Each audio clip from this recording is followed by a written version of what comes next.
တန်လွင်ခက်တနင်္ဂနွေနေ့တဲ့ Palm Sunday တန်လွင်ခက်တနင်္ဂနွေနေ့ကိုခရစ်တက္ကရာ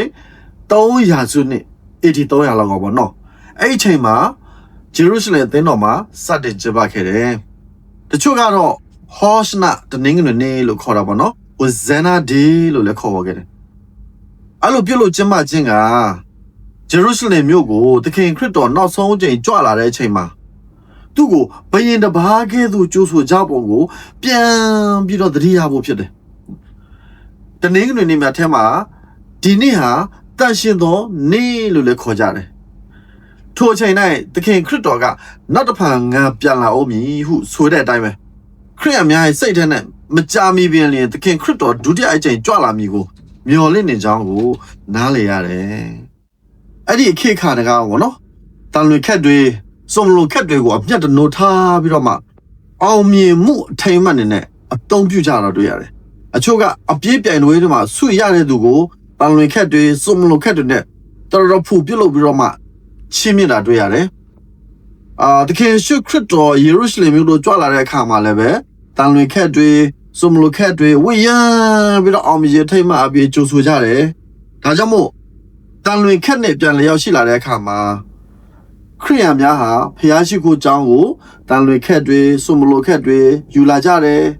အဲ့ဒါမကသေးဘူးလက်ဝါးကတိုင်အကြောင်းသခင်ခရစ်တော်၏နှိမ့်ဆက်ညင်ပါခြင်းခံရကြောင်းနဲ့လက်ဝါးကတိုင်မှာအသေးတက်ခံရကြောင်းတို့ကိုလည်းထင်ဟစေတယ်တန်လွင်ခက်တွေစုံမလိုခက်တွေနဲ့တကွလက်ဝါးကတိုင်ပုံတစ်သားတွေကိုလည်းယူဆောင်လာပြီးတော့မှအဲ့တန်လွင်ခက်နဲ့မှာအသုံးပြုတာပေါ့နော်အသုံးပြုပြီးတဲ့အခါမှာစူပုံပြီးတော့မှအခက်အလက်အားလုံးကိုမိရှုပြတယ်အဲ့ရရှိလာတော့ပြာကိုတန်ရှင်းသောပြာ Holy Ashes အဖြစ်တမန်ပြီးတော့မှအဲ့ပြာကိုဗုဒ္ဓနှစ်ပြာပေါ့နော် Ash Wednesday အဖြစ်လည်းအသုံးပြုကြတယ်ဒါကြောင့်တန်လွင်ခက်နှစ်ဟာသခင်ခရစ်တော်အားနောက်ဆုံးအသေးမခံမီပြန်လည်သတိရတဲ့အဖြစ်ကျင့်ပခဲ့တဲ့တာမကသခင်ခရစ်တော်ကောင်းကင်ဘုံထဲကြွပြီးတော့ဒုတိယအကြိမ်ကြွလာမယ်ကိုလည်းပြန်လည်သတိရစေခဲ့တယ်အဲ့လိုဒုတိယအကြိမ်ကြွလာခြင်းဟာဘယင်တပါးကဲ့သို့၎င်းတရားစီရင်ဖို့အတွက်၎င်းကြွလာမှာဖြစ်တယ်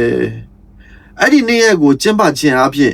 ယုံကြည်သူများရဲ့အသက်တာကိုပြင်ဆင်ဖို့ရအတွက်တတိယစီဖို့အတွက်လည်းဖြစ်တယ်ထို့မြတ်မကသခင်ခရစ်တော်ကိုကြိုဆိုဂုဏ်ပြုပြီးတော့မှကိုရောရှင်အုပ်စိုးတဲ့ထာဝရနိုင်ငံတော်သို့ဝင်စားဖို့ရလဲတတိယစီဖို့အတွက်ဖြစ်ပါတယ်သခင်ခရစ်တော်လာရောက်အုပ်စိုးမဲ့နိုင်ငံတော်ဟာအစဉ်အမြဲတည်ရှိတဲ့နိုင်ငံတော်ဖြစ်တဲ့အတွက်မလို့